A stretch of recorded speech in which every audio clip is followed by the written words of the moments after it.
So, as always, let's start with giving some attention to the physical posture. Yeah, please make sure you're muted, by the way. Yeah, and begin to pay attention to what's going on in the body. So make any adjustments that are needed to the position so that you're sitting as comfortably as possible with the back straight and vertical, but without any strain on the back as far as possible. Head just tilted slightly forward from the vertical so that there's least strain on the neck. Arms just falling naturally by the side, a little away from the body. Hands can be on the knees or folded in the lap.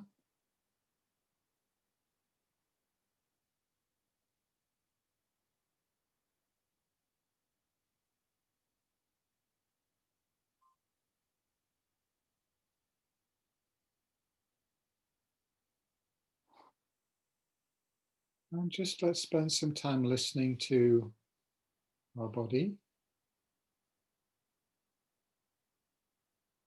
allowing any busy energy to gently settle down.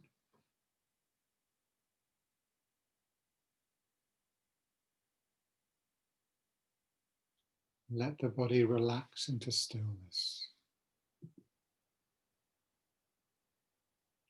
And just be aware of the gentle rhythm of the breathing, rising and falling.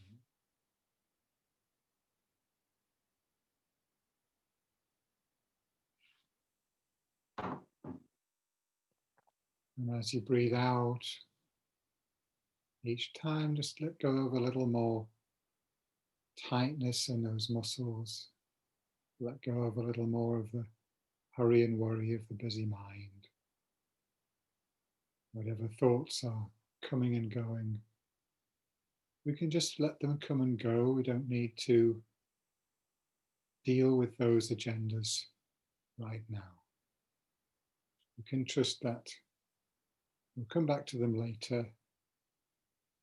And now is a time to be in the present moment.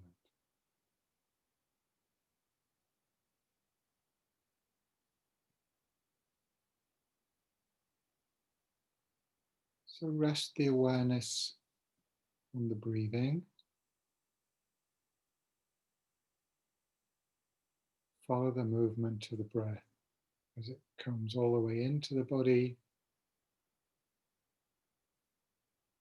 and all the way out again. And repeat.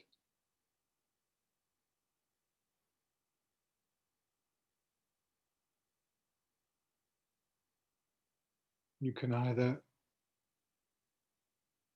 follow the motion of the belly as it moves naturally in and out with the breathing. Should be moving very freely and easily. Or place the attention on the sensation of the breath at the entrance to the nose as it enters and leaves.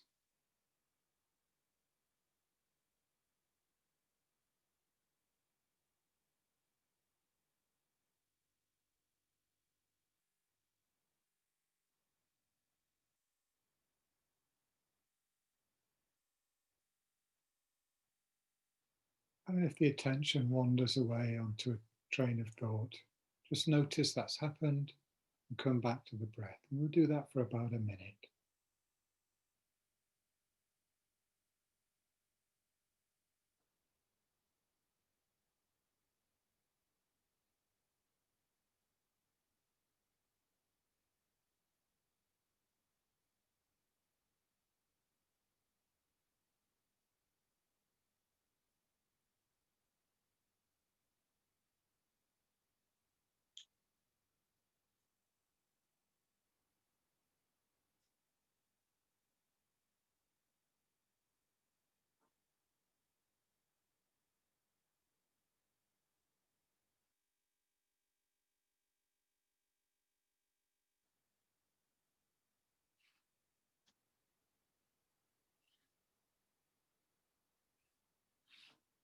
So now that the mind is a little bit more calm and clear and more focused, bring to mind the image of Shakyamuni Buddha, the historical Buddha, as is normally depicted, seated just a few feet in front of you, and seated on a very beautiful jeweled throne. On top of the throne is a many-colored lotus. On top of the lotus is a red moon, a red sun cushion made of light. And on top of that is a white moon cushion, also made of light. And seated on the moon cushion is Shakyamuni Buddha, sitting in the full lotus position of meditation, or the Vajra position as it's also known, wearing the 3 saffron robes of a monk,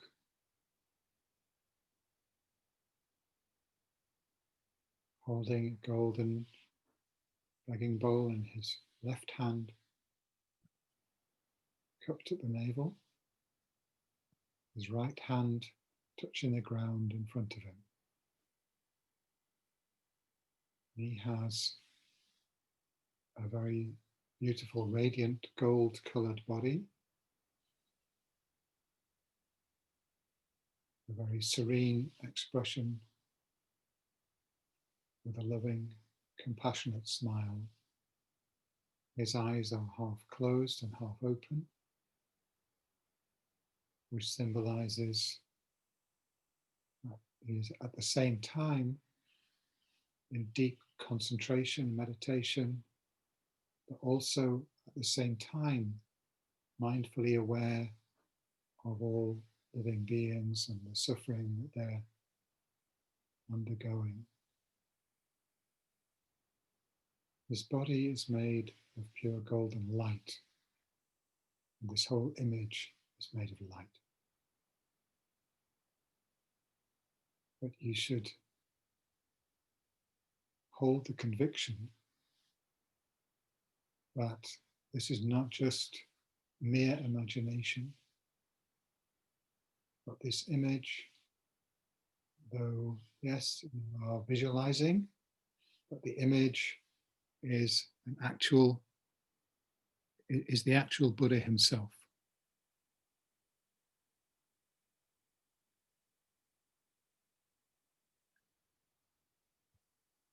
I've just had a message in the chat, by the way, from Mel saying she can't hear, and it may be just that my voice is quiet, so I'm going to come a bit closer to the microphone and speak a bit louder.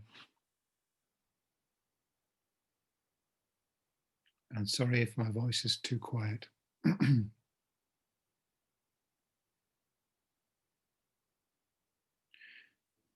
So once again, Shakyamuni Buddha is seated in front of you in a body made of golden light.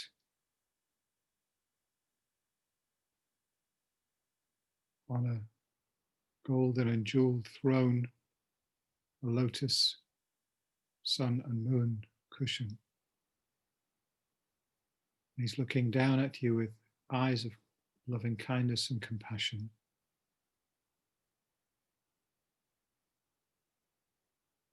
His mind is completely pervaded with universal compassion for all beings and has perfect wisdom, seeing the nature of all phenomena perfectly.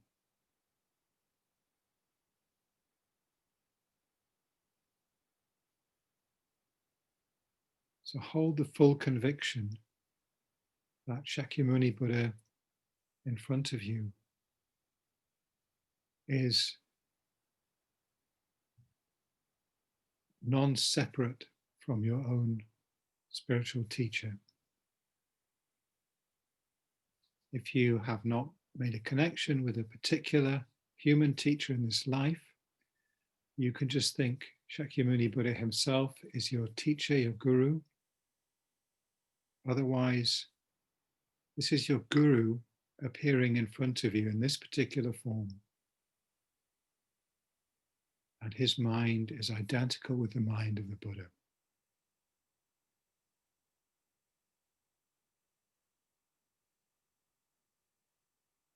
Very much present as a real living being in front of you, not just a picture or a statue.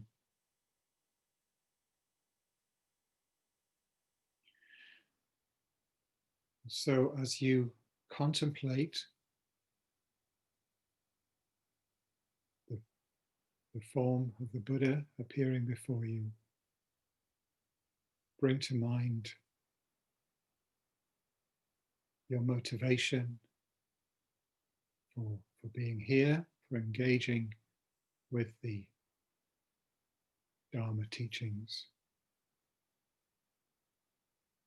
recognizing the depth of suffering that we are all involved in. Being born again and again into this world full of so many sorrows, birth, sickness, aging, and death, sorrow, lamentation, pain, grief, and despair.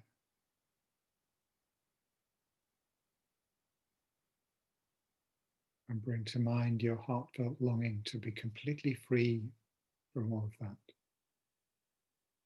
And also to be able to bring that freedom to others, to help all other beings who are experiencing suffering. Those who are close to you may be going through suffering at this moment. Those you don't know, even those you may have a problem with, you may dislike, nevertheless, fundamentally, their nature is the same as your own. The need to be free from suffering the same as your own. So how can we ourselves become free, and how can we free others? To do so, we need to follow the example and follow the guidance of someone who themselves has completed this path. So this is the Guru, this is the Buddha.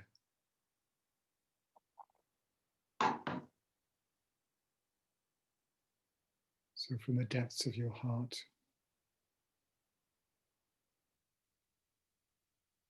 thinking, I need to commit to following these Dharma teachings, to following the example, the guidance of the Guru.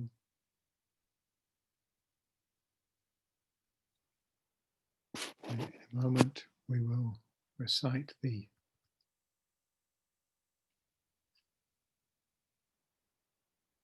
prayer of taking refuge in bodhicitta.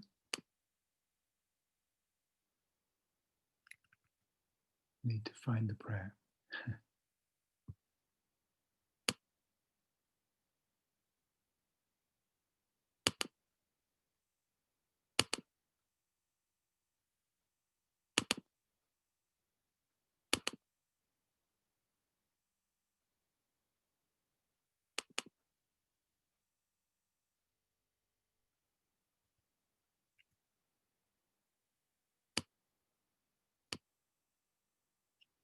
Okay, I'm sharing the screen now.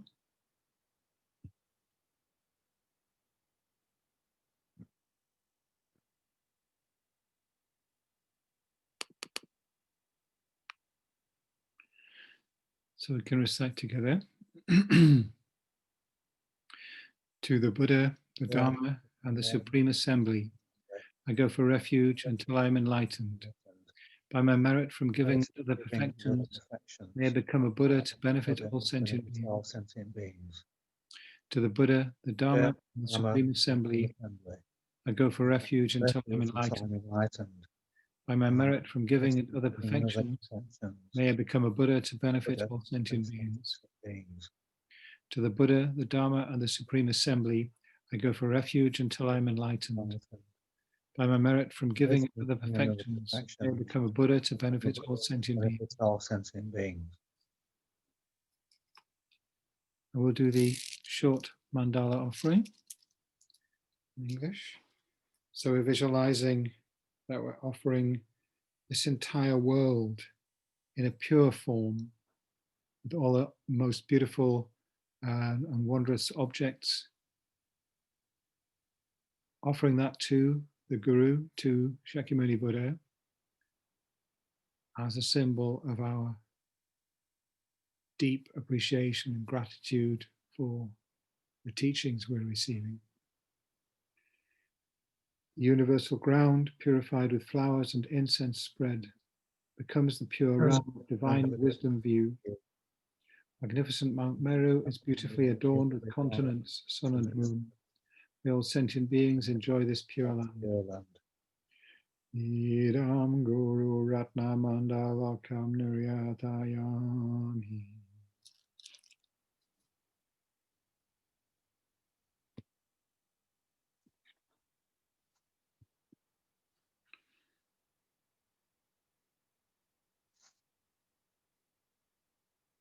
So visualize that Guru Shakyamuni Buddha now comes to the crown of your head. Turned around, facing forwards, and about the size of your thumb, in a body of golden light, just above the crown of your head.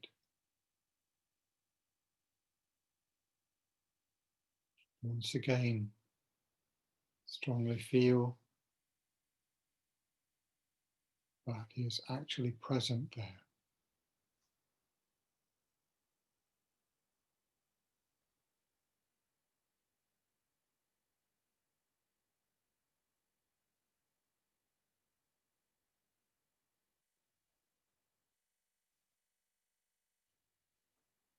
So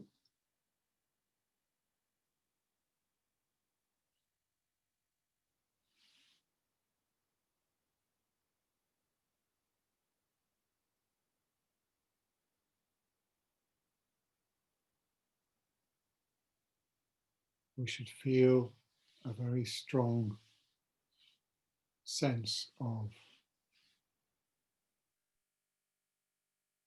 deep gratitude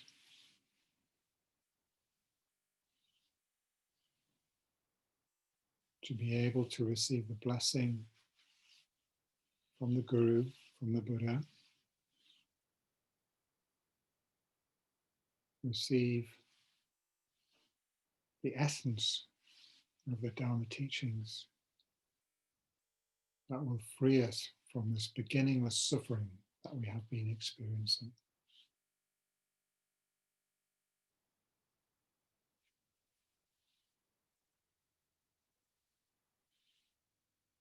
So now your Guru's body dissolves into golden light, which flows down the central channel of your body into your heart. So your whole being is flooded with pure golden light. All suffering, sickness, confusion, negative karmic imprints are dissolved and purified. Your mind becomes very blissful and peaceful and tranquil and very clear. Your mind completely merges with the enlightened mind of your Guru.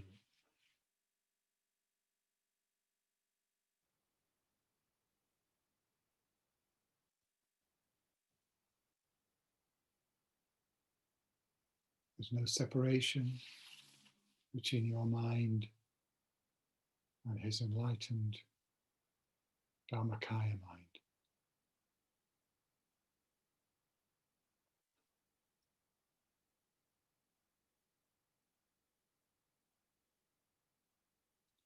So we can just rest in that peace, tranquility, and joy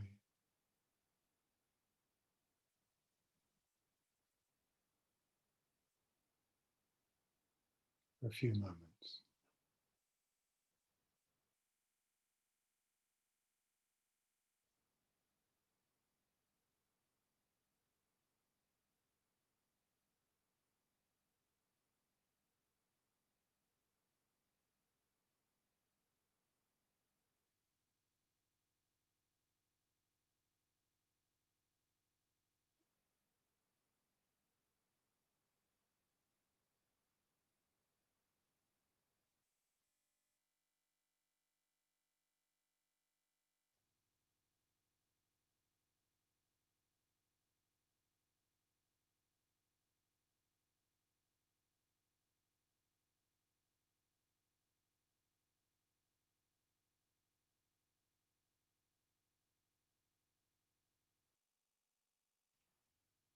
And gently begin to relax your concentration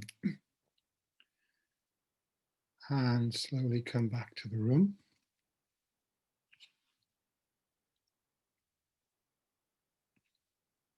or the virtual room.